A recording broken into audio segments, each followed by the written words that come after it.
Do you think just being in a fat body and being in the public space encourages obesity? Yes. Shame is what led me to an eating disorder. Whose fault When is that, what though? we're looking for is Whose fault is that? stability. That's your fault. It's See, the an problem is that you're a amalgamation. professional victim. Would you agree, like, looking at his physique, like, he's at a perfectly, I would say, maybe healthy, No. you think?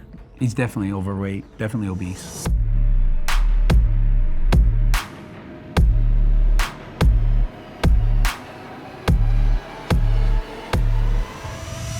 My name's John. I host the Radical Empathy podcast. I used to direct episodes of Middle Ground, but I'll now be moderating today's discussion between jacked men and fat men. Our first prompt is, I have felt disgusted looking at a fat body. Can our agreeers please step forward?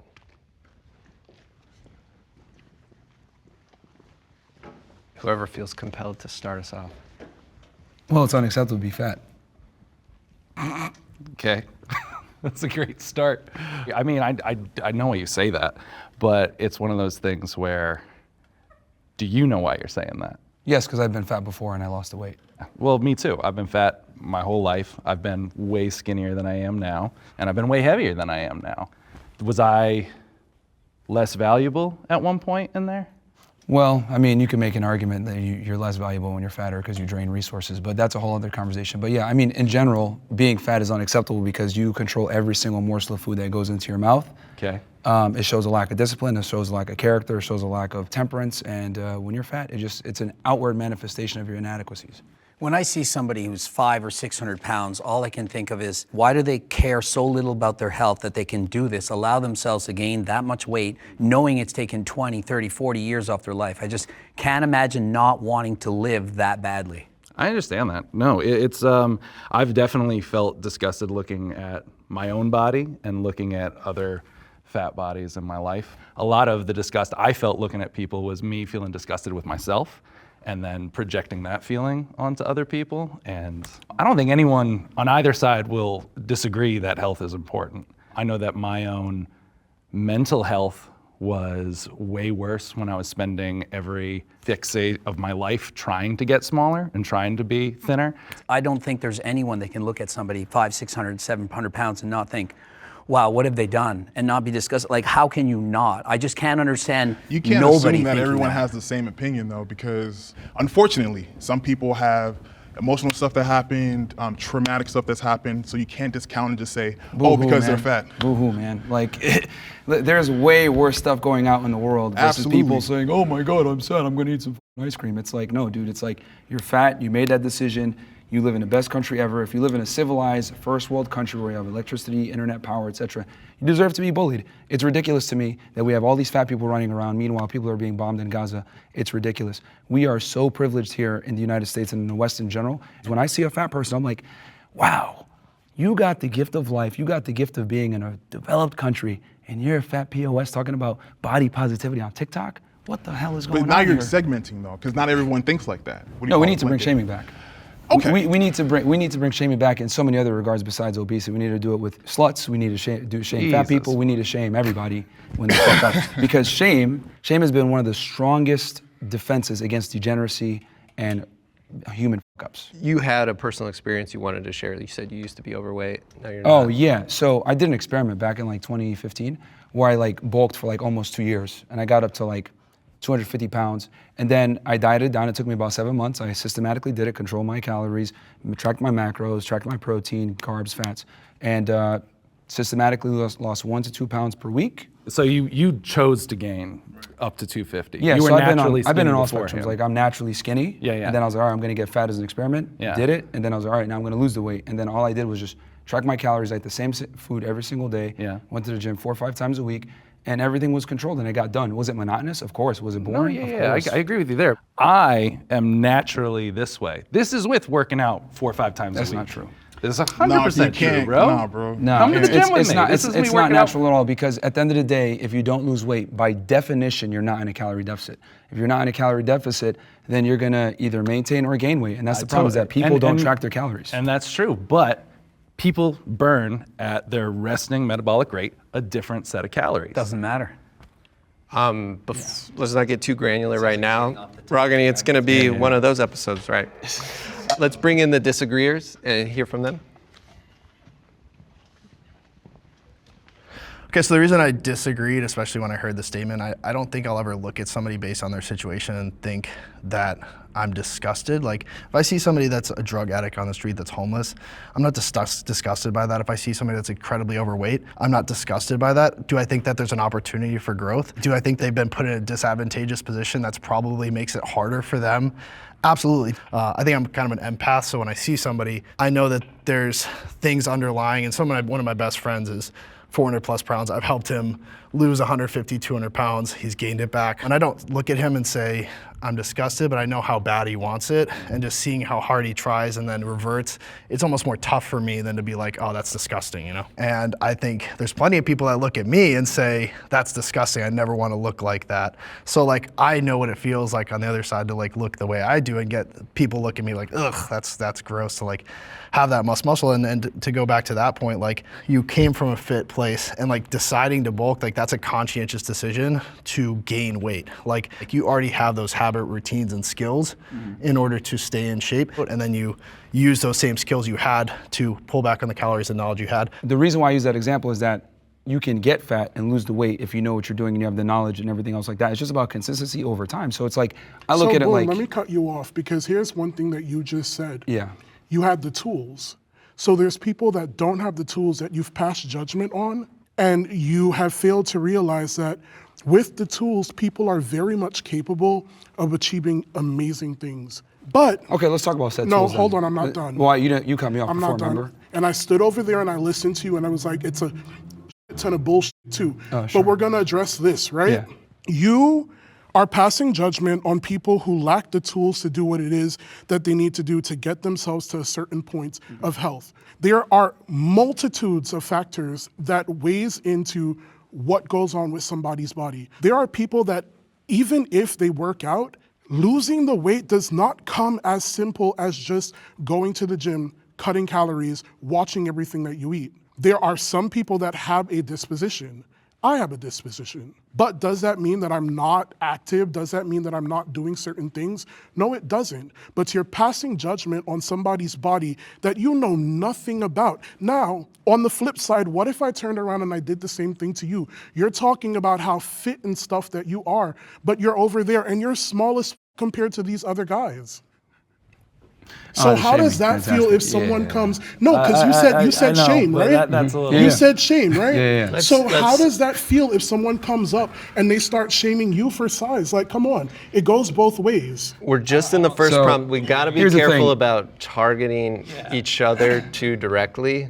You Nah, I definitely. mean, I'm not offended. It's fine. He's emotional. no, it goes. It and that's goes in fine. every direction. He's obviously very triggered. I'm But yeah, not so let's talk triggered. about, let's hit the first part, tools. What are the tools? The tools are simply knowledge, which you can get for free on the internet. If you have the ability and the discipline to go out there and get the knowledge, then you're gonna lose weight. It's just that simple. It's just that people wanna always make excuses for why, oh, my feelings, oh, I don't know what, you don't know what people are going through, blah, blah, blah. No, you can watch your calories, you can go to the gym, you have time to do it. People just like to make excuses. I don't think anyone's debating that weight loss is impossible here. I think the question is, why do you hate fat people, that you feel the disgust towards it? Well, like I said before, it's a culmination of a bunch of bad decisions. I'm not gonna go ahead and give the same level of respect to someone who's a fat ass to someone that has worked really hard and diligently on their physique, because your body's outward manifestations There's of more your decisions, factors to a your human consistency. being than their body. Well, you could judge a lot just off of someone's physique. You'd be like, okay, well, this guy is lazy, and that's personified through their physique. It's the truth. Abe, I saw you wanted to say I mean, something. just to take it back to the prompt, I think we just kind of went all over the place there. We're still focusing on the word disgust. Just the word disgust. I mean, I would never look at someone and show disgust towards them. I mean, I think I would respect, like you said. I mean, you don't respect everyone, like you said, but I think Respect is earned. I mean, it is earned, but I mean, I think at a humane level, we can learn to appreciate each other's differences. Yeah, I don't know if like disgust would be the right word, right? I know. Greg mentioned some health implications with being overweight or obese. Yeah. I think being concerned might be a better. That's the word I was you know, going a to go better for. word. Like but I can show concern for someone. for the way that they are, but I would never look at someone and say like, you're disgusting. But is it any different than if you see somebody who's extremely anorexic, they're 50 pounds, you look at them and you're in shock? Oh my God, like something happens in your body you can't control. You can't stop that. Like how can you not? It's not, I don't hate them. That's different It's just, from- wow, oh my God, it's like, it's disgusting. Like, holy goodness But gracious. why That's a would shock you factor, use though. the That's word not- that's disgusting, not right? disgusting. So you just mentioned the polar opposite of what we are, right? But why would you look at them and be disgusted versus concerned? That is a very specific word, and it has very specific connotations behind it. And when it's used, it's somewhat weaponized as well. I don't think we can help how we feel. I don't think I can choose like, oh, I just am not. It would be sitting here and lying. I'm not gonna sit here and lie. I'm always gonna be honest with people. I'm disgusted. This is just how I feel. The thing is, when you see a fat person, the reason why it's disgusting and the reason why there's so much pushback on this whole body positivity and people make fun of Lizzo, rightfully so, by the way, is because it's unattractive, it's unhealthy. Until we had this woke era, they used to put like models and attractive people on the cover of magazines that were in shape. Why? So that people can aspire to look like that. And it's healthy and it looks better in general. You look good, feel good. But when you're fat, it says a lot about you. People aren't gonna sit there and be like, let me see if he's a good person. No, they're just gonna assume that you're lazy, which you are, by the way, when you're fat, and you don't have discipline, which you are, by the way. So they're just gonna assume off of what they see. That's the world that we live in. I love how you just, you stated a shit ton of assumptions. You didn't state not one fact. You just stated assumptions. I want to move on to the next prompt, but we're Can definitely. I say one thing? Just one question. Like, let's say you knew he used to be 600 pounds, and how much do you weigh now? I'm 384. And now he's 384. Do you see him as less disgusting knowing he's lost 220 pounds? No, that's fantastic. I but think, yes, there's still less. work to be done. But here's the thing, like I said before, unfortunately, human beings judge a book by its cover. It's just the world that we live in. Fat people that identify as 97 genders, whatever, they expect us to change our worldview for them, and that's just not how the world works. Like it's been that way, it's always going to be that way. Worldview? That's All right, I think what I don't get. It's just the we world gotta that we're in. reset. Like people are gonna, Yeah, it's different. Yeah, my bad. Now let's reset. Jacked men are more attractive than fat men. Will the agreeers please step forward? How come there's 4 guys over there? All right, so we're living in a bizarro world where people don't see the truth. Like, how is it possible that they're thinking, no, being obese and unhealthy is more attractive than being fit and healthy? How is this possible? Actually, you know what? This is precisely why a majority of women find a majority of men as unattractive. Because a lot of guys think this way, oh, I just be a nice guy and girls are gonna like me. No, they're not. She's not gonna suck your dick with the same veracity when you're a fat fuck as when you're in shape. She's just not. See, people don't understand that women are aroused by one thing and they're attracted by another thing. Women are attracted to, a guy that's confident, ambitious, makes money, etc. Of course, right? But they're aroused by guys that have asshole tendencies, dark triad traits, etc., and guys that are physically in shape. So if you want to get the best of your woman, where she respects and admires you, while simultaneously being aroused by you so she doesn't cheat on you, you need to have it all. You're saying that's true for all women? A staggering majority of women. There might be 1% of the world that there's something wrong with them that might think that, yeah, you're 600 pounds, it's so hot, I love that, but. The hot girls that you actually want, they exercise their hypergamy to the highest degree, and they want guys that are fit and have their money together, have their life together. You're looking at me like you want to say something. Because the question was, are jacked men more attractive? We all walked over. Are we more attracted to jacked men? Yeah. Well, I'm assuming they framed that because we're all guys here they mean women. Well, men can be attracted to men. If I had to we're just switch saying. teams, I'm going with the Jack guy. Obviously, this is going to be like personal biases, but I think attraction is very fluid in the sense that I can 100% admit, like, there was probably 40 pounds of muscle ago is when most women would be like attracted to me. Of course, like fitness girls, they're totally okay with the size I am, but like probably most girls I'm like too much for. So I guess like where do we draw that line of like, I think for example, like you would be much more attractive to most women than me. Would you agree with that? I mean, that doesn't mean that like if you walked up to a girl and let's say you're not her, like you're a little bit more muscular than she would like, if you have the charm and charisma, she gonna still go with you, man. It don't matter. I have an interesting point. Yeah. And no shade on you, but I think if you had Zach, right, you're on the end? Yep. If you put Zach and Greg and you put them next to each other and you did a poll, I think that most women would probably pick him if you had to like, because he's got the height and all that. What would you guys say to that? No. No. Well, we can put it to the test. But that's not really fair. I'm 48 years old. He's a lot younger than me. He's about a foot taller than me, but you can't compare. I'm an old man. I'm 48 years old. Obviously, height is a big component. So so it's not you're comparing apples to oranges. But if you take the same guy, same height, etc., But one guy is fat, one guy's in good shape. She's always going to go with the guy that's in better shape. Because I've been so surprised to see on Instagram, there'll be like guys doing like an outfit try on, like not in shape in the slightest bit. And all the comments are women like, I wish like men knew this is how we wish they looked. And like, oh, this is like the Liars for dream. social Liars, media. man. Liars for to look the good, one thing for about you clout. can never believe what women say, man. You Correct. You believe how they behave, not what they say. That's a different episode. That's all right, figure it out. Yeah. I disagreed mostly just with the blanket statement because attraction is so subjective. I am a big and tall model by trade. That's what I do. I model clothing brands. I've modeled with major fashion houses. I've been on the covers of magazines. You mentioned before dad bod comments and whatnot on social media. I was flabbergasted when I started how many people were commenting and DMing me and talking about how attractive I was, that it just kind of, I don't know, showed me that attraction is a lot more subjective than I thought, and people have a much wider range of what they find attractive than specifically a body type. Is being jacked the most important trait for being attractive? I'd argue for guys, it'd probably be otherwise, right? I think height would be a bigger Money, component. height, fame, like what can you bring to the table? The number one thing is status. By far, status. People also go after what they think they can get. So if this guy is 6'5" and extremely attractive, and it's like, well, I can't get that guy. I'm attracted to the 10 on 10 supermodel, but I'm not going to get her, so I'll be happy with the 9.9 on 10. Just to be clear, are we speaking about women being attracted to men? It's not just about women. It's just about attraction. What is the general? most attractive, in your opinion, Okay. physique for a man? Okay, I'm speaking from like what women find attractive. So when I speak, that's what I'm talking about. Yeah, I'm anybody. sexually fluid. So my law of attraction does not adhere to anyone's standards, pretty much. I'm attracted to people in general. So you could be jacked, you could be more plus size, you could be skinny, you could be whatever it is that you are. If I'm attracted to you, I'm attracted to you. What are the traits you find most attractive?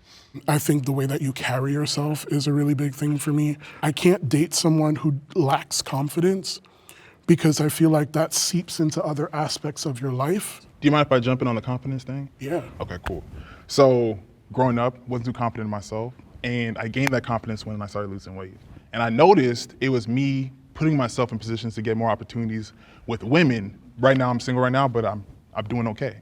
But the confidence came from me losing weight. So I do agree that it's a subjective kind of standpoint, but socially, I understand that physically fit men, that's just like what everyone's liking. It's like I don't that's think what it's as trends towards. subjective as guys are trying to say. Attraction isn't a choice, and there are hardwired traits that women look for in men. And what I've come to realize is that what women put out there as what they find attractive are politically correct things. Oh, he has a dad bod. He's nice. He's a good guy. The reality is that women don't respond well and favorably to these men. There's a reason why nice guys finish last is a thing. It's because when you're too nice and you kind of bend to her will, etc., girls aren't aroused by that. Girls don't want to say what they're really aroused by. Guys that are able to stand up to them, guys that are able to tell them, well, that was a stupid comment, or hold them accountable for their stupidity when they do dumb things.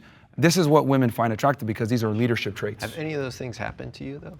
Well, I mean, I've talked to almost 3,000 women, and what I've come to realize from talking to all of them is that most of the time, you know, when they're in a comment section of TikTok, like, you're so handsome, blah, blah, blah, will they actually go on a date and have sex with that guy? Probably not. But they say that because it's politically correct, and women tend to not want to be adversarial. They're going to say what sounds good, but what they're actually aroused by are two different things. But they're married to those guys. Yeah, that was kind of what I was Most getting to. often they're married I'm to- married And to. marriage is a cheating. failed institution in the West, and this is why most men get divorced by women. This is why they get destroyed in the divorce courts. This is why women overwhelmingly initiate the divorce rates in America. 80% are initiated by women, because we sit here and we lie and we believe what women say they're actually attracted to. No, they're not attracted Let's to a go lot of back things to they talk about. attraction for a second, though, because I'm married. Sure. I have a child. Cool. I have a beautiful wife. I was this size the entire process through it. Would you say that you're an average guy?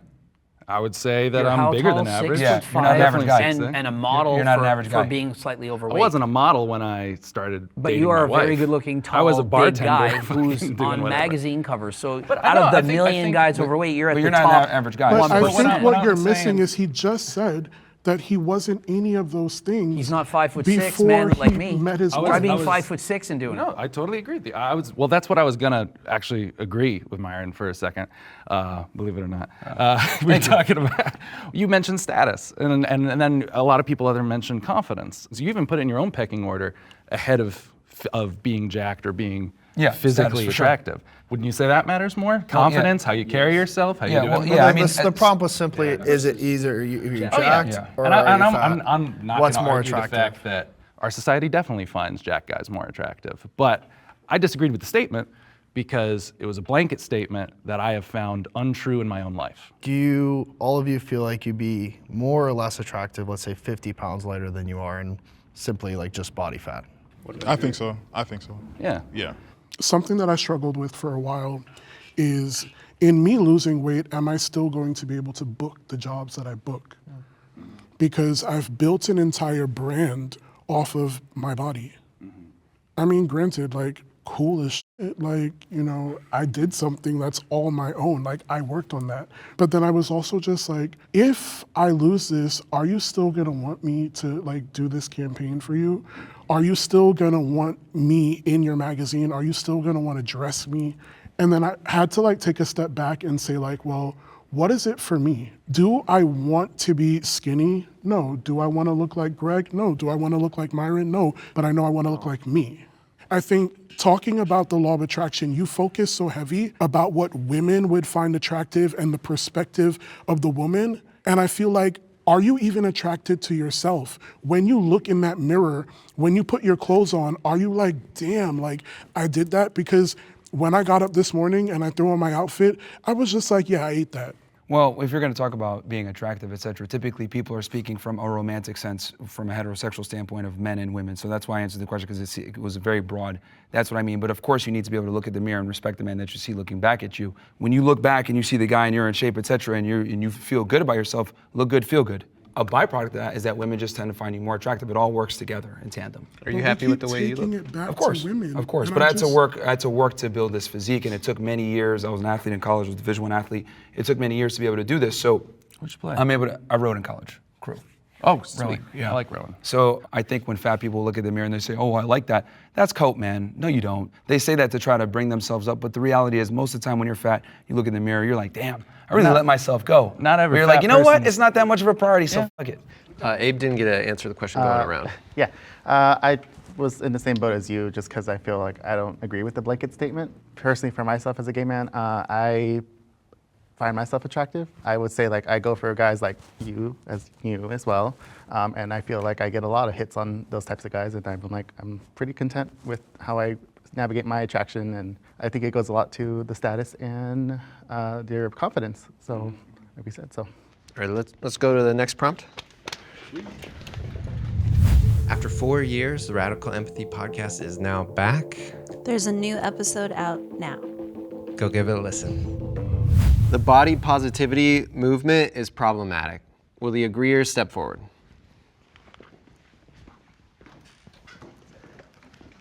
Well, I think where it becomes a problem is obviously you should be comfortable in your body, and if you genuinely love how you look, great, but you can't ignore your health. Being someone who is overweight, I've been fortunate enough not to have any extreme complications other than knee pain and stuff like that. But I know people that, that are my size or bigger, and they have cholesterol problems, heart problems, diabetes. I have none of that. So the body positivity movement becomes a problem when you hide behind this shield of, oh, I should love my body, da da da da. Great, but you have to be healthy too. You can't ignore your vitals. You gotta check yourself on the inside. Yeah, I think the big thing is you have to separate the health implication with you just being confident, right? Like I'm all for people to feel confident in their own skin. I think body positivity movement has been beneficial for plus size people in that regard, right? Because let's say there's a plus size person who's too embarrassed to go to the gym because they feel like they're gonna be judged, whatever it is. But it's because of body positivity, they're like, oh, hey, I see other plus size people in the gym, maybe I'm gonna give it a try. And all of a sudden they start going, they're like, oh man, I like this, right? And they keep it going. You can argue that without body positivity, maybe that day would have never happened for that person, right? But I think the problematic part really comes down to people extrapolating body positivity, shaming a celebrity, like let's say Adele, for losing weight, right? That's where I would kind of draw the line there. Well, promoting Lizzo.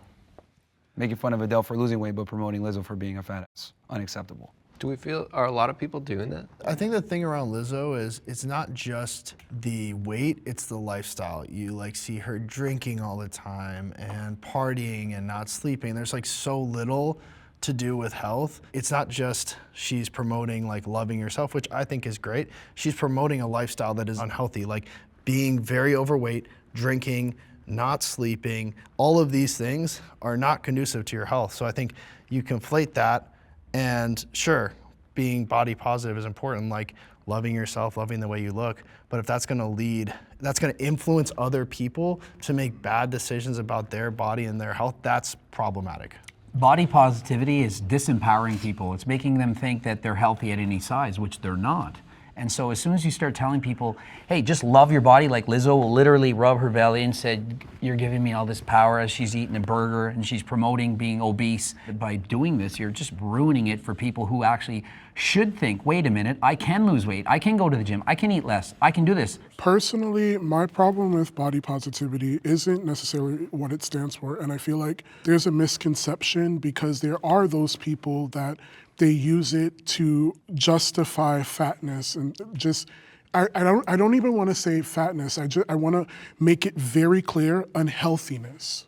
Because there's someone like me who, I wouldn't say I'm necessarily part of the body positive community anymore. Personally, I would say I champion body diversity because it's all encompassing. It's inclusive of what everybody, is doing within their journey. When I expressed the desire to lose weight, another plus size individual that I used to be friends with was just like, well, I don't feel like I can share your content because I'm not sure how my followers are gonna perceive this. I think it might be triggering for them and stuff like that. And my response to it was, well, if you're championing body positivity, then what I'm doing should not be a problem, because the entire time that I've been advocating for people that look like me or people who have been othered in any capacity in general is that all bodies are good bodies. What we do with our body is what matters. And so body diversity is important to me because for a guy like you, or a guy like the two of you, might suffer from body dysmorphia. And that's a very real thing. You might not see yourself for what you really are. And so you're seeking unhealthy habits to achieve a goal. To get where you want to go, like you just got to give it time. Be healthy in it, in all aspects, like mentally, physically. You've got to find the right avenue to do what it is that you need to do for yourself. The body positivity movement is a huge psyop to keep us fatter and stupider. It's all a scam. The reality is that Big Pharma wants money, and they understand that when you're fat, you have more health problems. They understand that you're gonna need insulin, you're gonna need medication, etc. And they make a bunch of money on us being sick. There is no incentive to actually have you be healthy. So let's go ahead and make our people fat as hell, get them in the hospitals, get them on medication, continue to make money, etc. It's all a big psyop. So you believe it's all intentional? Yes, we promote mediocrity. I feel like it's a subset. Yes, I'm sitting here because I do think that there is a part of it that is problematic. But I think that the problematic part of it is a subset of people that use it as a tool to weaponize whatever it is that they're doing. I think the whole movement is a problem. The body positivity movement in general is a problem. All of it. So you shouldn't feel positive even about your own, like for you, for instance, well, right? I think about if you your haven't body? earned, here's the thing, being happy and content with yourself, it's not given, it's earned. You have to go out there, work, and then you're gonna feel that satisfaction, like, I earned that, that feels So good. at what point do you earn it though? When you can look back in the mirror and actually, genuinely, not coping, respect the man that you see before you. And the reality is, people are gonna realize that you're gonna need to achieve a certain physique, because you have all these fat people, I love my body. No, you don't. It's a lie, dude. You're just coping, you're lying to yourself. And now all these people on Instagram and TikTok with the body positivity movement are lying to themselves. They're not happy where they wanna be. They just accept that because they're too lazy to make a change. No, but I genuinely do love my body. Right now as you are? Yeah. Then why are you going to the And gym? I'll explain to you. Then why are you going to the gym? I will explain it to you. I love everything that my body is capable of doing. I love the fact that at my size, I can do a lot of things that other people smaller than me still cannot do. But you want to lose weight though. And yeah. Right. Which is good. I want to lose weight because I love my body, but I have one body. Why would I not love it? Yeah. And because I love my But you body understand is that your why body I'm now needs to be looking to make changed. changes, Yeah, right? make changes. But to say that loving your body is BS, no, you make changes, you make healthy changes to yourself because you love yourself. All of that time that I'm putting in, the work, the money that I'm spending, That's a labor of love because I love myself enough to know that I want to make some changes to live a better lifestyle in the sense of I can just do a little bit more. All right, let's bring in our disagreeers. So there's not a single problem. Oh no, I'm not saying there's not a single problem. To me, body positivity is more about bodily autonomy. Like you were mentioning wanting to lose weight. My whole thing is like, yeah, it's your body, do whatever you want with it. I don't think I, as a human being, have a right to tell any of you what to do with your bodies. Body positivity kind of comes in and go, okay, you as a human being have inherent value. Just in the fact that you are a conscious soul on this planet, you have an inherent value. You are within a vessel of your body that you do have control over, but at the same time, you're not less valuable to society or from the standpoint of the soul for what your body looks like. When I'm speaking about body positivity, I'm talking about the over acceptance and encouragement of being obese. So I personally, again, I'm not super online, have not seen anybody pro-obesity ever. Lizzo. Oh, there's a bunch, dude. She loves herself. I don't That's a think Avocado, that it's avocado. pro-obesity. No, there's a They big are difference. actively promoting obesity. She's not telling anyone to get fat. She's showing you exactly how to do it and saying, look at my body as I love and saying rub it. she's It's giving me happy. life. And she's like joking around. And that's also, the I want to whole thing. clarify. And see, here's the thing. There's a bunch of fat influencers that push this body positivity situation, and a bunch of them are dead now. No one talks about that. That didn't hit mainstream news. So I'm in that space. Yeah. Which influencers are you talking about? Because I'm I don't unaware. recall their names, but there's a couple of them that passed away. They're YouTubers. They used to do these mukbangs where they'd eat a bunch of food on camera. Mukbang That's is a totally total- different. okay, but that's a They're not mukbang a is part a of our different thing. community. That's Yeah. a completely different thing. We're not saying we're gonna go to a restaurant and pig out just because it's entertaining or anything like that. There are people that they're called gainers, that their whole lifestyle, their fetish and things like that revolves around gaining weight. Yeah, and I understand that you're We saying that that's don't- not a component to the it's body not- positivity movement, but it's you not got to a part understand of for the it. general masses, they're watching that, they're going to attribute it to that. They're not in the niche, they're not a creator, so they're not looking at it like, no, this person's just a gluttonous person. No, they look at everyone who's obese that's making content about being obese and continuing that lifestyle as a part of the body But they're positivity not movement. making content about being obese. They're making content about overeating, Yes, and they which is also also encourage an that. eating disorder. Yeah, and they also encourage being fat as well. Do you think just being in a fat body and being in the public space encourages obesity, just flat out? Yes. So just agree. us existing, we're saying, Yes. yay, everyone go gain weight? It absolutely impacts other people to think, well, think of it. You're I've 6'6", never good looking, looked you're at- I know, modeling. but I've it's going to never encourage looked other at- people to, well, hey, look at him. me He's be got So lots then of... what about when I I've go never to the looked gym? at When I step into the gym, or when Zach steps into the gym, or when any of us step into the gym, are we promoting being bigger like that too? Are we going there and is our presence there unwanted? By being famous, rich, popular, and being obese, you're indirectly promoting it in the same way that people who take steroids and are 350 pounds of muscle and winning the Mr. Olympia are indirectly promoting it even if they don't say they're taking it. But I'm speaking more specifically in the gym, in that space where people should be coming together to work on their bodies and stuff like that.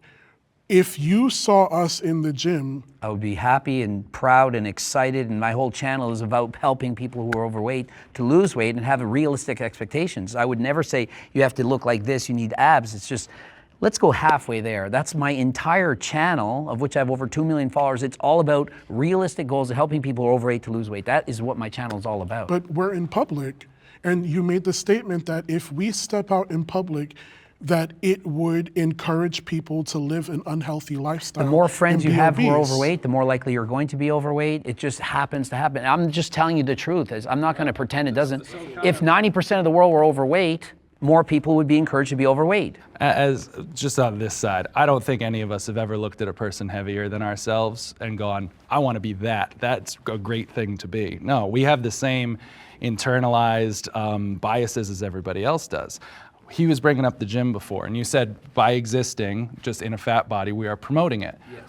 I model, and when I do model fitness wear, which I do often, I get so many comments about like, oh, you are promoting obesity. I'm wearing fitness wear. I'm in the gym. I'm doing the thing you want me to do, and I'm still promoting obesity? If you're exercising and you're trying to lose weight, then you're promoting people who are overweight to try to lose weight. That's great. But if you're Lizzo and rubbing your I'm belly, promoting. I mean, I don't know shit about Lizzo. Specifically You're so about obsessed with Lizzo. influencers that promote gluttonous, lethargic lifestyles, which a bunch of them do. That's what we're talking about. If you're in the gym and you're fat and you're getting after and you're documenting that, that's fantastic. so- I'm so- not- The that's prompt what- was body positivity, and you're talking about influencers who promote gluttonous lifestyles. Yes. And that, again, is not body positivity. So that's why The general masses don't have that distinction, though. I do think we have a good read, though, on how each individual sees the body positivity movement. All right, the next prompt is, I am satisfied with my sex life. Agreeers, step forward.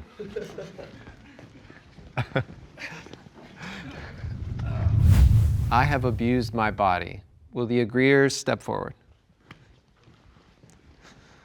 I'll start by saying I've abused my body many times. Being a bodybuilder, a professional bodybuilder, I've abused steroids, did that for over 10 years. I don't think you can get to the level that you have to get to be at to be a professional bodybuilder while being natural. And so absolutely, and I would say that somebody trying to abuse steroids to get that muscle, to get that look is just as unhealthy as somebody who's obese. So I don't try to be a hypocrite. I say I've done these poor choices. I'm 48 now, I don't do steroids anymore. And so I recognize that what I did in the past was bad, probably took years off my life. And so I would say to people who are overweight, why don't you do the same thing? And if you're not, then do you really care about your health? Because if you do, you would stop doing the things that are leading to being morbidly obese. But then to your own argument, you spent 10 years doing something you knew was inherently unhealthy. Correct. But then you're going to turn around and tell people that they should just wake up. But why Yes, it took you- exactly. it took you 10 Like years people to should wake have up. told me, Greg, why do you keep doing this to yourself? You do not recognize what's going to happen, and if we call it shaming. Why are you abusing steroids, Greg? Think of it. Think of the years you're taking off your life. Maybe I would have waited. But I the don't know, power that's was shaming, in though. your That- own I would say it was awakening, compassionate. right? The power right there was in your own awakening to realize within yourself that you were doing something negative, and then you made the change for it, right? And that change is now consistent. That change is now something that you can give a testimony about and help other people change their ways or persuade people to just not do it at all, right? But building on what you said, what was the moment, where the perspective shifted? Well, I got old enough and realized I can't get any better at this. I can keep taking more and more drugs and try to sustain this, but I said, it's not worth it anymore. So I had to completely change my mind around what I was doing, which was being judged on my appearance. And remember, I make money on how I look, and so that's going to have a huge impact on me. And I had to say, I need to get my dopamine, my self-worth from something else. So I quit doing all the bodybuilding competitions, and I said, I'm going to start riding bikes. I'm going to learn Spanish. I'm going to do something else where I can feel good about myself. And it's hard. Like, look at this guy, 300 pounds of muscle. 20 years from now, is he going to want to still be this size? He might look back and say, I maybe regret certain things. And I think if somebody's overweight, they're going to think the same things. Like if you're 400, 500, 600 pounds, you're going to think, is it worth doing this? Is it worth eating all the time? It's tough. I think this is the first actual middle ground I think we're finding, which is really great because it's true. I mean, I've been harmful to myself on both sides of the spectrum. There were times I was taking, 20 to 30 diet pills and laxatives a day, eating less than 400 calories a day, working out nonstop. And then there's the other times where I was eating way too much, smoking way too much, drinking way too much, and abusing my body in the other way. I think we all come to the realization of what we're doing is harmful in different ways at different times. Like it took you 10 years to realize that was harmful. My thing is sometimes it takes people who might be overweight or, at that high tier, that 500-600 pounds, to realize that it's harmful for them. And maybe in their life, they don't feel like it's harmful. And they're happy. There are people, believe it or not, legitimately happy in certain sizes and Ignorance shapes. is bliss. I Yeah, was happy at the moment. I But felt why like is it there was. bliss an Ignorance issue? is bliss, but you could die before you wake up.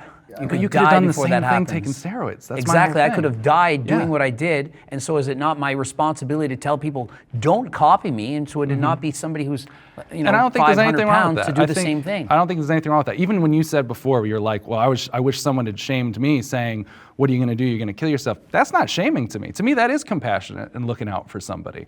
It's when you take it to the other level where you start insulting them, degrading them, making them feel like shit. As that men, doesn't. we insult each other and shame each other, but it's as a friend. Like this is what guys do. Girls don't do it. They all suck up to each other. You're all tens. Guys are like, look at your gut, look at your belly, you fatso. what girls do. I know, that's what But no, it's important to I'm telling you what they do. The It's masculine fact. from the feminine, because it's guys talking here, and I think it's important to distinguish when something is feminine to say, well, we don't adhere to that over here. Yeah, but there's been no shortage of generalizations on women in this episode so far, and I'm really, really curious about your answer to this prompt regarding like self-abuse, like bodily abuse. Yeah, I mean, I'm a lifetime natural. I've never taken a drug before in my life. However, I was an athlete in college, and obviously when you're a Division I athlete, you're training two to three times a day. It was very, very intensive. I would train through injuries, which wasn't intelligent, but at the end of the day, I looked at it like, hey, we got to win. We got, some teams to beat this season, so it built a mental fortitude. I think abuse is good to a degree if you're able to overcome it and learn something from it. I did a lot of stupid things. Like I broke the world record in the bench press, and now I can't bench press anymore. And it was my favorite lift. I've had hip operations. I have both elbows reconstructed. I trained too hard. I couldn't stop myself. All that pressure, desire, whether it was installed by myself or from others, to try to fit in, to be socially accepted. And I was addicted. I was bench pressing with shoulder pain. I should have stopped. I couldn't. And so, I set the record and it's done. I can't even lift anymore. I don't squat, bench, or deadlift, because look at Ronnie Coleman. You guys know Ronnie Coleman? He's in a wheelchair. He can hardly walk. He's in pain medications. And imagine putting your body through all that torture, and then you get in your 60 and now you can't do anything. So one question I have for you then is, knowing what you did obviously has allowed you to create this platform to speak to these things, to talk about steroid abuse. You understand all the intricacies. Do you think that you would have been able to do that, let's say, if you'd kept your natural status throughout your whole career, you didn't break world records, you weren't an IFBB pro, you didn't have all of those accolades to stand on, do you think you would still be Greg Doucette and have all the following you do? I do not think so. I think I'm one of those 1 in a million cases that was able to do what I do and actually got the success that I got. But if I look back and I'm really honest with myself, I regret doing these things. I was natural world champion and I was breaking world records natural, so I had the records, but I wanted more. I wanted more glory. I wanted more people to say, you're cool, we like you.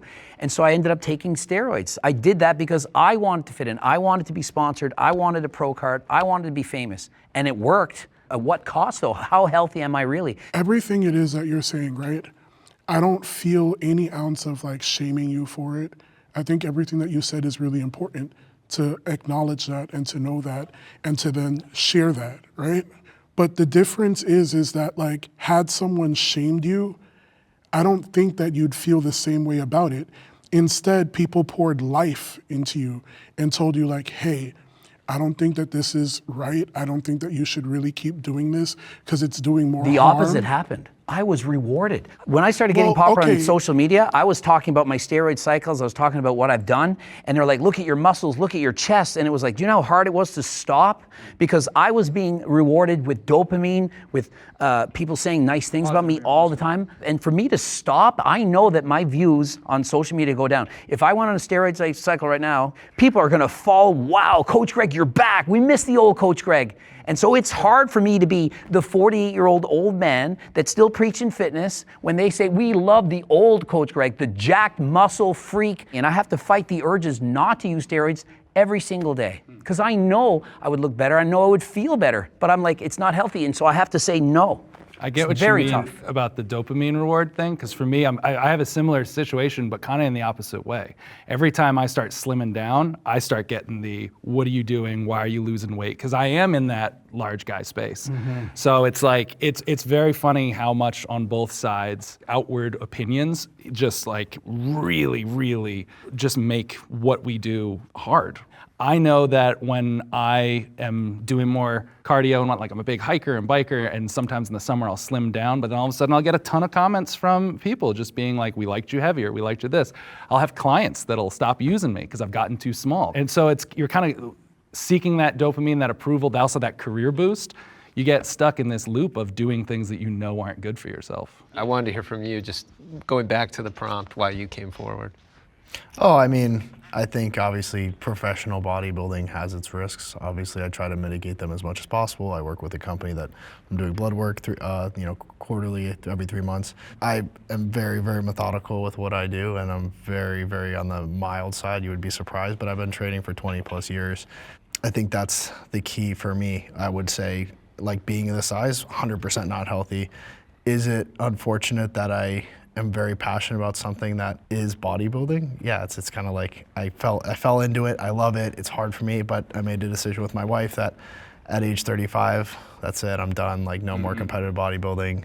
I have an understanding, but like Greg, I have the foresight to know like there has to be a limit to it, because if you just let it go, I would have to be probably 25 more pounds of muscle and like have to do things that I'm not willing to do in order to be like, let's say Mr. Olympia, right? So, because all the way through my 20s, I was closer to like 230 pounds, natural all the way until I was like 27 and a half. So hopefully I'll be okay going back to that size. Do you use steroids currently? I mean, I use, I think That's the biggest insult in the world right No, now. no. I only ask because, again, we're on the topic of body abuse, right? So I'm only asking that in that realm because of what you said about it. I'm not asking that No, as it's kind of an like attack it's just or like anything when like you're that. jacked like that and you say, do you use steroids? It's like, you think you can look like this natural? Like if I said, hey, are you on steroids? Look at that body. Like if I said, you look like you're on steroids. Yeah, people think you're on Thank gear, you. it's a compliment, If I yeah. said, obviously you're natural, it'd be like, what the, what do you mean, obviously? There's no obvious so in yes, this. I'm enhanced. Okay. It's literally just like a question that I have, but it's also just like, well, what do you do as you're progressing in that to get to the points that you want? So that's where that question stems from. And I also really appreciate your candor for that.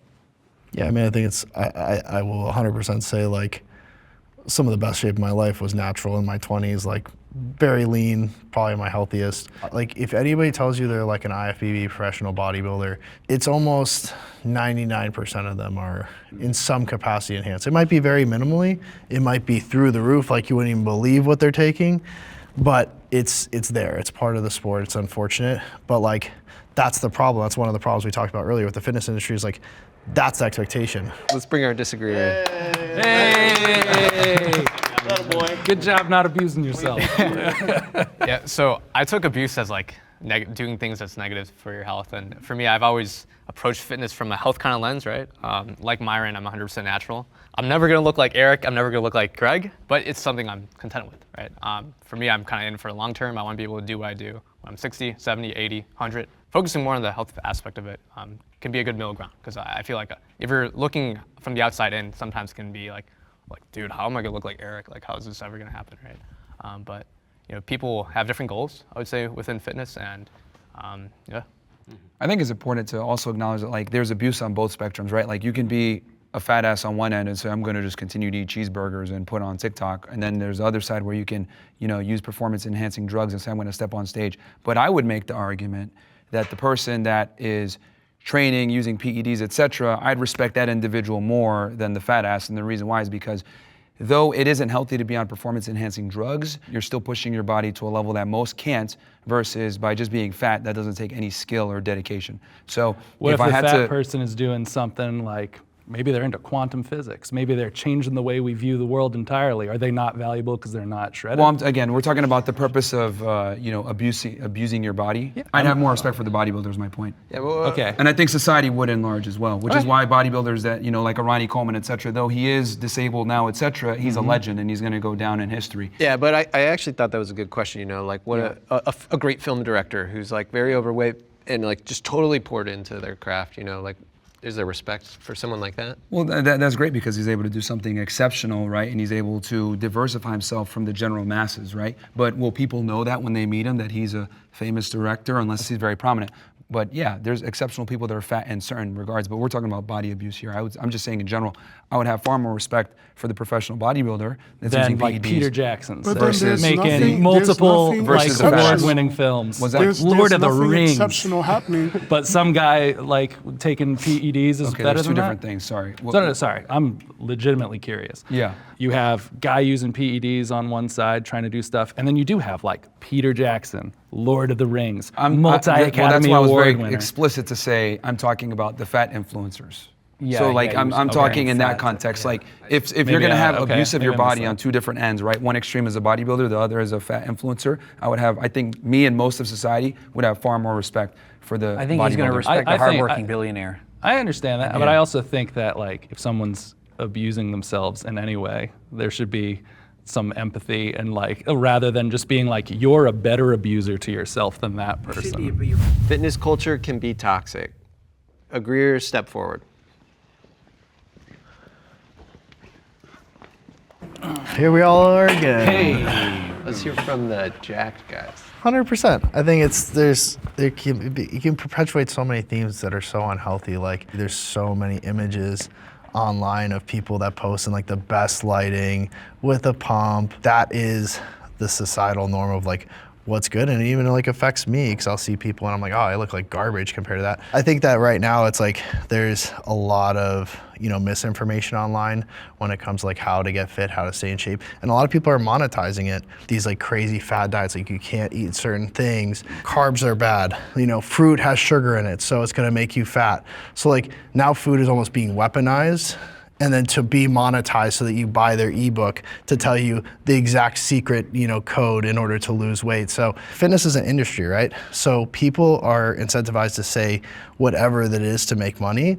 And so it's been harder for me as a coach that takes a more holistic approach to wellness and fitness and saying, hey, it's all about balance. And like Greg's the same way. I know I felt like, I watch a lot of his videos. That is the correct approach to like making a plan that's not super restrictive. So I think that's why, the fitness industry, even being part of it, like is frustrating because there's so much misinformation. I would say also that there's so much pressure to look like us, and it's causing people to develop body dysmorphia. And so this is a huge problem. So when you swipe on Instagram, you're being shown the top 1% of the top 1%. They all have a six-pack abdominals. Everyone feels inferior. There's pressure. Then that causes a whole host of problems, eating disorders, people feeling like shit. They don't like the way they look in the mirror. And then they keep looking for information. And then what information they're getting, half of it's wrong, like you were just describing. And so where do we go from there? There's no solution. I think the issue comes from the misinformation, just the lack of keeping things simple. But, we like to have fad diets, go paleo, go vegan, go whatever it may be. And it's like, the reality is the best diet is the one that you can adhere to. And I think we need to let people understand that fitness is a lot more sustainable and easier than people think it is, which is why I make fun of fat people so much, because it really is simple and it comes down to numbers and tracking your calories and being disciplined and going to the gym. This is why I have no sympathy for fat people, because it really is simple. But that right there is what keeps guys like us out of getting into fitness. Shouldn't it do the opposite though? No, no one How wants to come? be told they're a piece of If shit. I was being made fun of all the time for being short, I'd wear shoe lifts to be taller. Let me explain this. Like, shaming rarely works, and I'll bring this back to somebody I follow, and I appreciate their content. He's a guy named Alex Hormozi, and he does a value equation. And on the top side of that equation, you have the perceived value of whatever you're trying to achieve, plus the perceived chance of success. So how likely are you to, achieve said result? And on the bottom side of the equation, you divide by time, and you divide by effort. Shaming doesn't work because the value equation is driven by those things. So what I think we need to do on this side of the table is to make those things more accessible. Like you said, providing more value-driven information of like how to achieve a calorie deficit in a more sustainable way. How do you make it so it's not so much time? Because so many people waste time, let's say, doing so much excess cardio where strength training should be the main component. So like that's why I think adding value and decreasing time and decreasing the amount of effort is going to give you guys so much more emphasis or ability to achieve the result and more motivation to achieve said result than being like, oh, you're fat, what the fuck? You know what I mean? So that's just my Well, take it's on because it. the fitness industry overcomplicates it so that they can monetize it. So if So they why- tell is you, that their I got fault? the secret sauce. Well, this is why it's important to acquire knowledge and be able to, whether you go ahead and do your own research. And again, it comes back to doing the work, and people get so mad, like, oh, why is this hard? Do your research, look at the studies. There's so much fitness studies out there. There's no secrets. It's just discipline and sustainability Have you over a guys, period have of you time. guys ever been confused about how to get and stay in shape based on the information that's out there? Totally. I would never, ever take advice from you. To get that advice or to gain that knowledge because of whatever this disposition it is that you have going on, right? What's the disposition? I mean, Can you describe it? I think I just keep it real. I wouldn't that's even fine. enable it toxic, but I think it's like you have this perspective about the world around you that I think is kind of really warped, and I don't understand why, and I would like to understand why, and I'm not getting it because you're like, shame is the answer and stuff like that, but It's worked for not. centuries. It's not though. It's why you have so much conflict. It's why we're literally sitting here today having this discussion. So here's the thing. You operate on what's ideal. I operate on what's real. And the reality is what's that the world real, is a much though? colder and harder place than you think it is, but you want to, people to just understand you and see your perspective and see you as how you see yourself. The reality is the world's never gonna see you how you see yourself. They're gonna see you on how you display yourself to them. And when you are fat, out of shape, etc., the people, and if they don't get to know you and talk to you and have a conversation with you, they're gonna assume certain things. That's just the world that we live in. Just to dig a little deeper into that, has something happened to you to confirm that observation that you have? No, I mean, I just live in objective reality, and objective reality isn't as nice as you think it is. So you're not drawing from a personal experience at all? No, I'm speaking fairly objectively that these are the conversations that people have behind closed doors, but they don't want to say out loud because for fear of cancellation, for fear of coming off as an asshole, etc. I'm just saying how people really feel, but they're scared to say it. Coming from whether the fitness space can be toxic or not, the shame attitude has kept a lot of people out of it. I've been doing fad diets since I was 12 years old. I was put on Weight Watchers. I did Atkins. I did paleo. I did everything you could possibly imagine. And not until I started following other influencers that were more proactive based on, I want to be around for my daughter for as long as I possibly can be. I want to give my body the function it needs. Like just that basic mind shift, hey, life can get a lot better if you do kind of focus on your health a little more. Instead of, you're a fat piece of shit, you need to change. To me, I don't know everyone in the fitness industry, but I know for me personally, it totally changed my relationship with fitness when I started realizing that it was a gross benefit instead of a punishment I had to put onto myself for not being disciplined enough. For people like you to maybe respect me, who, again, we don't know each other in reality. So why am I destroying my life so you will respect me one day? Well, going to the gym and training isn't going to destroy your life. And it does. It's going to enhance it, if anything. But I'm saying, it's going to enhance it. But yeah, I do that. And I'm saying it wasn't until someone told me about those enhancements and kind of approached it with more of an empathetic way of being that it seemed attractive to me at all to be a part of it. Does anyone here respond positively to shame? No. I think in some ways, I feel like a lot of us can relate to this. Like when we were younger, if I wouldn't say it was shame, but I wasn't necessarily like happy with the way I look, and that kind of motivated me to get into fitness in the first place, right? And we're talking, this was like in high school, so I think to some degree, shame that's not put on by others could be helpful, right? It has to be something within yourself that can motivate you. I'll speak on the shame thing too, because the shame that I guess embodied came from myself. So when I was on my weight loss journey and I was like losing weight, the day that I weigh in and it would, like the scale read 1 pound over, like I would take those pills that make you shit, literally, to like lose that extra pound to see. Like, so going back to the toxic situation, that's where I got fucked up, because I would do things in response to me not getting that positive stimulus to hurt myself ultimately. Do I have therapy now? Yeah. Because it's a double-edged sword for sure. I think shame is good. I think it's a very natural response to inadequacy, and it tells people that, hey, maybe I need to change. Like being bullied as a man, being shamed, it's a good thing because it stimulates you to change and make a better difference most of the time. But some people don't respond. Like some people, when they get shamed, they get shut down, and now they proceed further into that negative, behavior, because it's not something, as Zach and everybody else was mentioning, was positive to bridge that gap. That's a part of the masculine journey, is overcoming adversity. It's not a talk of masculinity, bro. It's just just like being a pussy and being like, okay, I'm going to prove you wrong. And this is the thing, it makes or breaks you. Not everyone's going to win. We need winners and we need losers. The losers are the ones that shut down like, oh, I'm sad now. I'm going to continue eating ice cream. Okay, you're a fucking loser. Stay over there. But there's guys that rise up to the challenge and say, you know what? I'm going to do better. I'm going to fucking surpass you. And that's where guys need to be. You need that killer instinct where you use that as fuel. It's up to you how you want to do it. Isn't the goal of the fitness industry to get people more fit? Yes. Of course. That's the blanket goal. Of course. And we're saying shame and calling me a piece of shit doesn't motivate me to get more fit. Well, we need winners and losers. No. We need winners and losers. The industry like there's is going to the be one inevitably there's catering going to to be the people, losers. If you correct? don't respond favorably to shame and bullying, etc., and you don't overcome it, you're effectively a loser. Let's be clear though, you just said the right word, fitness industry. It is a industry. Yeah. It is to make money. It's not necessarily to get people into shape, it's to make money. So sure, there's gonna be junctions along the way. Like I'm a coach, there has to be tough love. Like if you're not doing the things you're supposed to be doing, I have to be a little bit harder on you.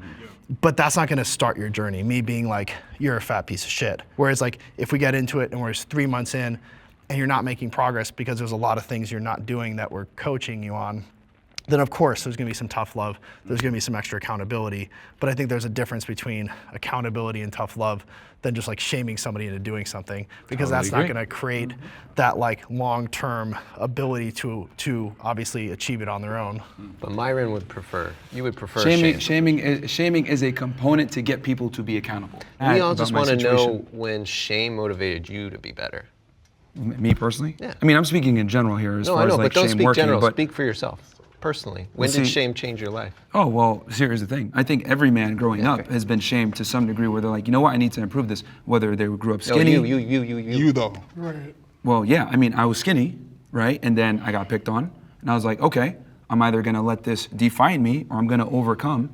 And I was like, all right, I'm gonna go to the gym and start training. But does it work in any other interpersonal relationship? Like, have your parents ever shamed you, come down on you, made you feel like shit? Absolutely. But did and you I thank them deserve for it. all of it, No, 100% of it? absolutely. Absolutely, they shame me, and I think that's fantastic. And I think that's a part of your parents' job, is to shame you for your fuck ups. What about people in abusive relationships or with abusive parents who are now in no contact situations or anything like that? Not me. I love my folks. They're great. Yeah. But like, just for the TV record, Yeah. in case they watch it. Like, but I know a lot of people who There's are always on a like line. no There's contact. always a line. But So that's all I'm saying is in the in the fitness world, I would rather be with someone who's trying to uplift me, trying to get me to improve, hold me accountable. Tough love, absolutely, I think is important. Yeah. There's a total difference between tough love and shame. Absolutely. shame is a component of tough love. Shame is only done with the intent to hurt somebody, not to uplift them. We got to reset. You gotta reset. That's fine. I would not like to be on the other side. If that's true for you, come forward. I'm very medium on this.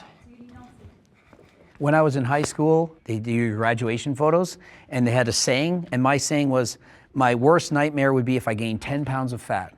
Literally, grade 12, I remember it clear as day. I was already a competitive bodybuilder, and so to imagine being 100 or 200 pounds overweight when I strived my whole life to look kind of like this, I just couldn't imagine it. It would be a nightmare for me. I agree. From like a health perspective, like being overweight or obese like, puts you at a higher risk of developing chronic illnesses, and I think I wouldn't want to be in that position. And if I was in that position, I would do what I can in order to get to a healthier weight. Okay, so I just want to make sure everyone gets to say their piece before I go. I mean, yeah, it's completely unacceptable to be fat as a man. It's completely unacceptable. It's just so many problems with it. I've been fat, I've been skinny, and I've been in shape, and I will pick being in shape every single time. Just like if you ask someone that's rich versus someone that's poor, they will pick being rich every single time. And the thing is that most fat people, not all, but most, have never even seen their abs. They've never seen what their body is capable of. They've never been actually happy with their physique. And once you get that taste, you're never gonna wanna go back. And then on top of that, you're gonna wanna go ahead and tell all those fat asses that you were once friends with, you need to get in shape. This is awesome. But the reality is we live in this crazy world where we coddle fat people, we coddle idiots, we coddle morons, and we don't hold anybody accountable, and we allow mediocrity to strive in the West. And I think we need to go back to shaming fat people. We need to go back to making fun of them. I mean, if I was president, hell, I'd put all of them in a fat concentration camp so they can concentrate on dieting and exercising, because being fat is completely not acceptable. I'd have these people back in shape, because what people don't also understand is that fat people bring a big burden on the healthcare system. Well, obesity, diabetes, heart disease, etc. It's a big problem. Do you really mean that, or are you just saying that? I'm dead ass. Yeah, if I was president, make me president, I would get rid of the obesity problem like that. I find it interesting that they can lock us up in their homes for almost 2 years saying wear a mask, etc. But then I say, I'm gonna lock these dudes up in a concentration camp where we're gonna get them healthy food, we're gonna get them exercising, and I'm looked at as crazy. Yeah, I hear what you're saying. I guess there's a distinction between having opinions about how COVID was handled and genuinely believing that all fat people should be in a concentration camp. Yes, And a I just wanna make concentration sure- camp. Let me be clear. I'm talking about a concentration camp where they're concentrating on diet and exercise. So I wouldn't necessarily want to go from one extreme to another. I also would not want to be spewing out stuff just to hopefully get a viral clip. So if you could You know- snap your fingers and look like any of us, would you not do it? Like, would it I not be worth probably it? choose to look like Tyler. I want to go to a place where it's comfortable and it's healthy all around. I'm not doing things that could negatively impact me in a way to get to a place like that. Like, I've gone through that. I've gone through having eating disorders, from chewing gum and drinking water and starving myself in different ways to achieve something. Like, when I was dancing, my dance teacher blatantly told me, if you don't lose a certain amount of weight, I'm kicking you out of the showcase. So what did I do? I resorted to everything that I could possibly do to cut pounds like crazy. And it wasn't sustainable.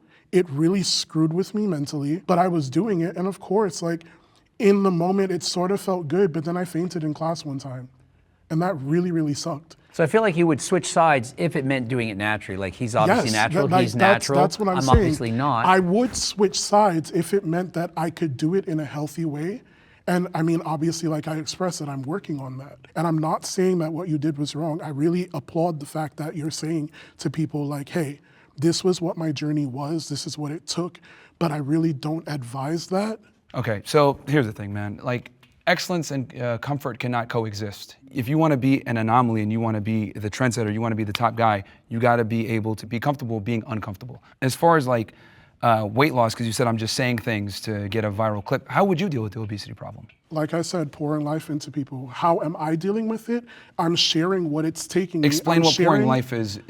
Like, what would that actually look like? As someone who creates content online, I share what it is that I do in the gym. I share my routine. I talk about like, hey, today was a shit day, but guess what? I pushed past that and I just benched 405. That's more than I weigh. When I want to hang out with friends, if I know that my schedule does not allot me that time, but I know that I have this time during the gym, I'll tell my friends like, hey, pull up with me. So you're inspiring others? Yes. Okay. Well, what if I told you at the camp, everyone's exercising together and they're inspiring each other? But Same thing. You Same approached it at such a negative way.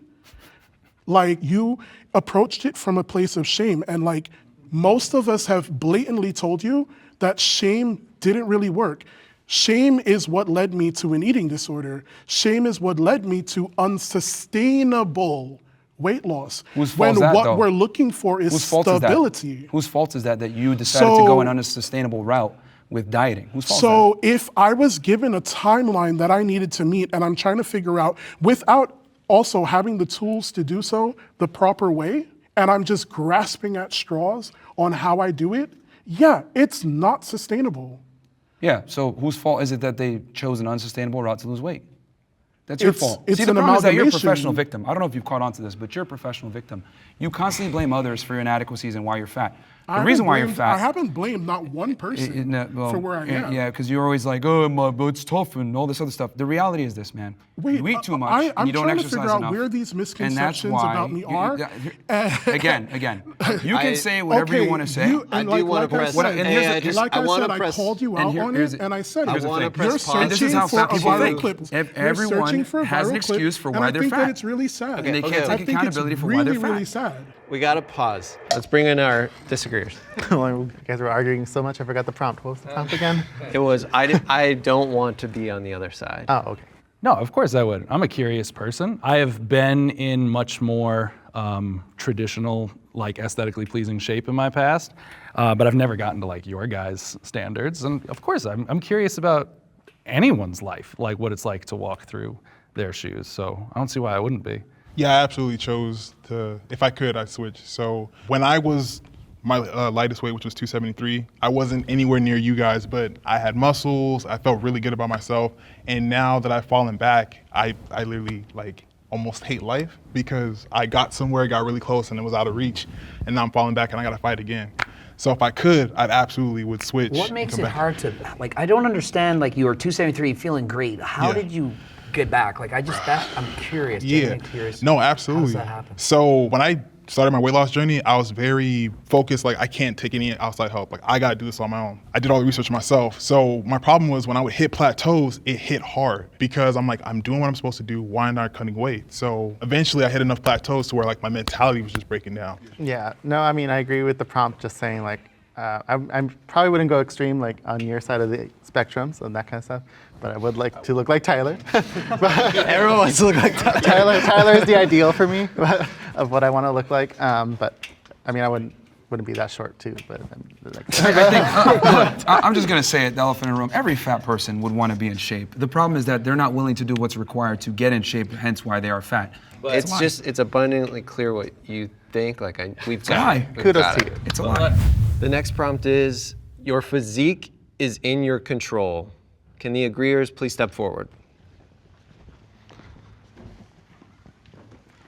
So long story short, in 2018, I got to my heaviest weight, which was 441 pounds, and I was depressed as, like, I'm not gonna cuss, but You can say it. I was depressed as fuck, man. Like, it was really hard. My weight had built like a cage around my mind. So even things that I knew were good for me, I couldn't even like go for it because my mentality was just so messed up. And it got to the point to where I had someone tell me, like, dude, you're gonna die. And that hurt, you know? And I just flip things around. And I think one thing we haven't mentioned is accountability. I think that's the biggest thing. When I was growing up, my weight was always blamed on someone else. I was like, oh, it's my parents feeding me too much. And it's like, you can close your mouth. Like, I don't have to eat, you know? But when I finally made that change in my head, I realized that where you're at, given like the ideal circumstances, it is your choice. I am where I'm at now because I made a series of wrong choices and didn't handle myself correctly. I mean, you deserve to be depressed if you're fat. I mean, the reality is that, see, depression is a very healthy response to inadequacy. When you're a man, you gotta go out there and produce. We're not women where we can just coast on our looks and make it through life. As a man, you must produce I gotta cut you off, bro, because no one deserves to be, like, people die from that shit, bro. Like, no one deserves to be depressed. Let me finish. The reason why you feel depressed, and it's a healthy response to you being fat, is because it's your body telling you, like, wow, what are you doing? You need to fix this. You're sad because you're not going out there and accomplishing what you're supposed to do. It's your masculine duty to make money, to be successful, to lose weight, to be strong and fit so that you can protect and provide for the people that you love. And when you're not able to do that, you get depressed and you get sad, rightfully so, because you're a fuck up. Have you experienced depression? Well, I've always been, I've had times where I've been sad and stuff, but I always get over it. So you shouldn't speak on it then. 'Cause I that's like think real that's very shit. insensitive to people Yeah, who actually people have deserve mental to be health disabilities. Depression most of the time is not real, no. That's fucking wild. Ah, That's okay. fucking wild. It's The not. earth is flat. A too. lot of the times when people are depressed, it's because of their own inadequacies. You're messing up in So if something you get in your raped, life. Is that an inadequacy? He doesn't 'Cause people mean get in all depressed from that. cases. I'm No, sure he's he doesn't saying mean- he's well, saying When like you in the see- majority. When you say a That's- blanket yeah. statement, There's like always that, going to be right? exceptions, but I'm speaking generally in this context of being fat and why you were depressed. It's because That wasn't the only reason why I was depressed, but go on. Okay, Yeah, but yeah. it's a component. You know what I Yes, mean? it was a big component, It was for a sure. response to your Yeah. inadequacy as a man. And the thing is that we live in a meritocracy. I know everyone likes to run around and say, oh, well, everyone's equal and it's all equality for everyone. No, that's not how the world works. Why the fuck should I be treated equally to someone who's fat, broke, not disciplined, and not as intelligent? It's a competition. equality Life come is a from? competition. Where are you getting the notions that people are not disciplined? Where is that coming from? If you look at depressed guys, etc., look at their life, 9 out of 10 times, they're not going to the gym, they're not making the money that they're supposed to be making, they're not where they need to be. Show me a guy that's making money, successful, has a good set of friends around him, has a network, etc., that is depressed. You would rarely find that. Are there exceptions to the rule? So many- Of course. there are There's always so there's many always people there's always exceptions that to the have rule. hit the news that There's have always exceptions to the unalived rule. themselves because There's they were depressed. There's They were always making exceptions money, to they the were rule. fit. But in general, Understand that it's when you not get black and depressed, white. when you get depressed, a lot of the times it's because you're a fuck up and it's your body's natural response to you being a fuck up. Has anyone here ever felt like they didn't have control over their body or their physique? There's times where I felt like I didn't have the control I wanted, but there was never a point where I'm like, this isn't within my ability to do. Yeah, I think we all go through stages, especially mental Yeah, health. you wish it was easier sometimes, but other than that, it's like, no, of course I'm in control of it. I know I am. So, I've started a fitness journey. I've been smaller, I've been bigger. I used to be a dancer. This really was what fueled me, hit a depression. I turned to food as, something to comfort me. And I realized that I was spiraling, right? Started working out again, kind of fell off of it, but this year I told myself it was my year of renaissance, right? That I was going to actively make the changes in all aspects of my life, including my health, including what my body looks like and what my body is capable of. And so I've been doing that. Now, did that mean that I was any less of a hard worker? No. I fucking worked 3 jobs, 2 of them that I love and 1 of them as a survival job to make sure that I'm able to continue doing what I love. So I go to the gym every single day after work. It doesn't matter what time I get off of work. It doesn't matter what things that I have going on after work, I go. But again, going back to assumptions, you looked at me and you made assumptions about laziness, about not caring about my health and things like that, when that's the complete opposite. I reached out, I got myself a trainer because I was like, I can't do this alone. And I told him straight up, these are the things that I want you to work on with me. I want to work on building mass, losing weight, but most importantly, consistency. And I feel like all of you guys can agree that that's what it is, right? Am I where I ideally want to be yet? No. But I also learned that I needed to love myself as I am right now and build those tools so that when I get to where I'm going, I can enjoy it that much more because it's a labor of love. It doesn't have to be a labor of love. Some people who are overweight, are they going to the gym? Are they putting the fork down? Are they doing the things they need to do? If they spent 14 hours a week doing cardio and eating healthy, they would lose the weight. I spend 14 hours a week learning Spanish, even though I am horrible at it, but I'm trying my best. And if everyone else tried their best, we wouldn't see anyone morbidly obese on this planet. I don't disagree with you at all, but I think you said it's like you're spending 14 hours doing Spanish. For me, I still work out every week. I still prioritize my health, but there are other things in my life that do Eat take a half higher the calories and you're going to be very skinny. But that doesn't Guaranteed. matter to me. That's the whole thing. I'm not saying you need to. I'm just saying no one should make excuses. And that's why we all sat down. I totally agree. It's within because I've gotten really svelte in my past, but I was at like my worst state mentally. Like didn't feel good. Wasn't prioritizing the things that meant something to me in my life. My career, my family, my daughter. Health is still super important to me. That's why I still work out, still lift, still do cardio, still hike, still bike, still do all those things. The amount of time I've had to spend in the past to get to that isn't worth it in my daily life. I'd rather spend that time, focusing on that. Also, would you agree, like looking at his physique, like he's at a perfectly, I would say, maybe healthy. No. You think? He's definitely overweight, definitely obese. I mean, if you count BMI, I'm not trying to put you down, no. just being honest. By a BMI standpoint, But there's a I'm big difference absolutely between obese. this weight and if you gain 200 pounds. But if you gain 200 pounds, I'd be like, why are you doing this to yourself? You know what I mean? But I wouldn't be happy gaining 200 pounds. That's kind of what I'm saying, is I kind of found kind of like a homeostasis where I'm happy and I feel healthy and I feel active and I feel like I can do what I need to do. All my numbers are in the right place. So I feel good. It's just, it hasn't been a priority for me to go further. Yeah, you don't need to. It's all about balance for me, halfway What there. about you? I just want to hear I from was you. gonna say I was in the same boat as him. I feel like myself, I feel comfortable with where I'm at right now. I've lost 100 pounds. Congrats. I know, man. thanks. And I can keep going and that kind of stuff, but like doctor says, everything's fine with you. You are obese, but I will never forget the doctor told me you're healthy obese, which was like blew my mind.